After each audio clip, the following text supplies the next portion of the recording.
ওই গরম, কি রে গরম, উফ গরম, গরমে সবাই মনে হয় অতিষ্ঠ, তাই না? তো গরমে একটা মজাদার শরবত হলে কেমন হয় বলেন তো?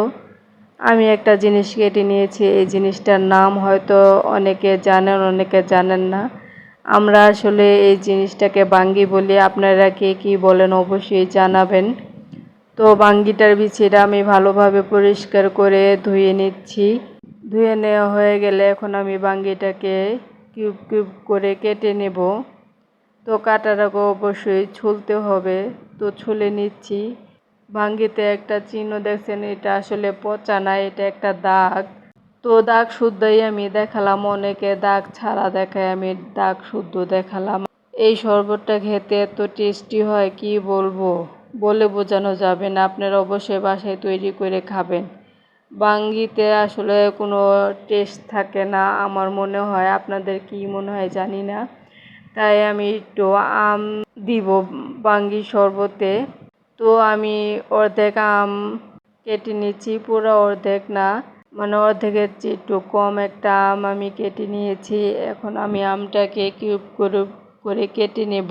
সবাই এই শরবতটা তৈরি করে খাওয়ার পরে অবশ্যই আমাকে কমেন্টসে জানাবেন কেমন হয়েছে। আর আপনারা এই গরমে কে কেমন শরবত খান তাও আমাকে জানাবেন, আর রেসিপি দিয়ে দিবেন, আমিও বাসায় ট্রাই করে দেব আপনাদের শরবতটা কেমন হয়।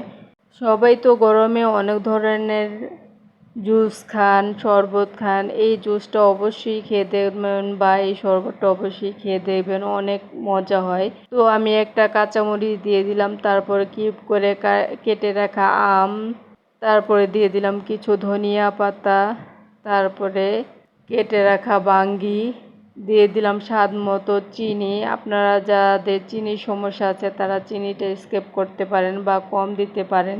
দিয়ে দিলাম 1 চা চামচ বিট লবণ, হাফ কাপ পরিমাণ জাল করা দুধ, আর 1 কাপ পরিমাণ পানি। এখন আমি এটাকে ব্লেন্ড করে নেব।